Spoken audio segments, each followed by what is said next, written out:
kind of like, I guess, hear those challenges. I think it's really awesome that, whether it's through your role at EA or just kind of what you do, that you're trying to help and try to connect people, because it's the same thing I'm doing. Well, and my role at EA, right, is, what I support our company employees who have disability, ongoing medical or long-term, medical conditions that need to be supported. And, unfortunately in our community and our environment and our workplace today, so many companies love to talk about it, and they love to throw, the diversity word, the inclusion word, and, oh, we're non-biased and all these things. And as you actually look at hiring practices, you look at support models in place, you look at resources, you go, okay, you're saying you're doing all these things. I go, but if I am a potential candidate and I look at what is actually happening within your company today, there is nothing that actually shows me that you are actively investing and actively supporting those statements that you make.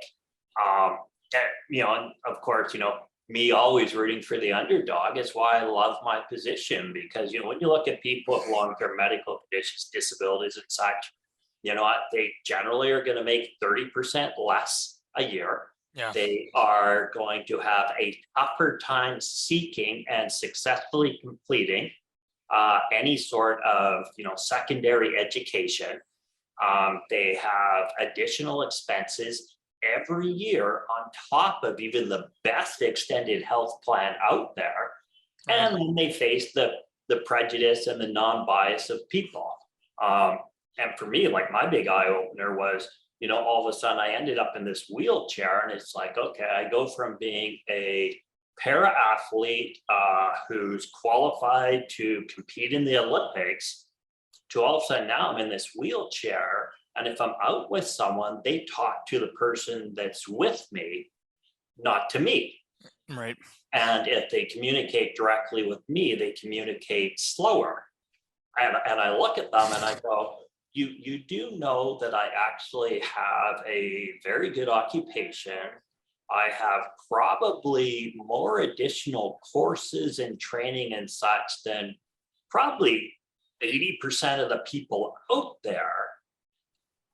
And thirdly, you do know that I'm still a living, breathing human being that has feelings, and that respect should need to be asked of you. Right. And that's why when Randy reached out to me, I was just like, you know what? Like, here is a person who cannot see their overall potential because somewhere in the whole pandemic, they got lost in all of that shuffle. And I loved everything that you shared about what you guys do, because I said to Randy, it's like, okay, Randy, you're applying for all these jobs and no one's phoning you back. And he's like, no. And I said, you're not getting, additional interviews and all these things. You're not getting these offers. He's like, no. And I said, okay.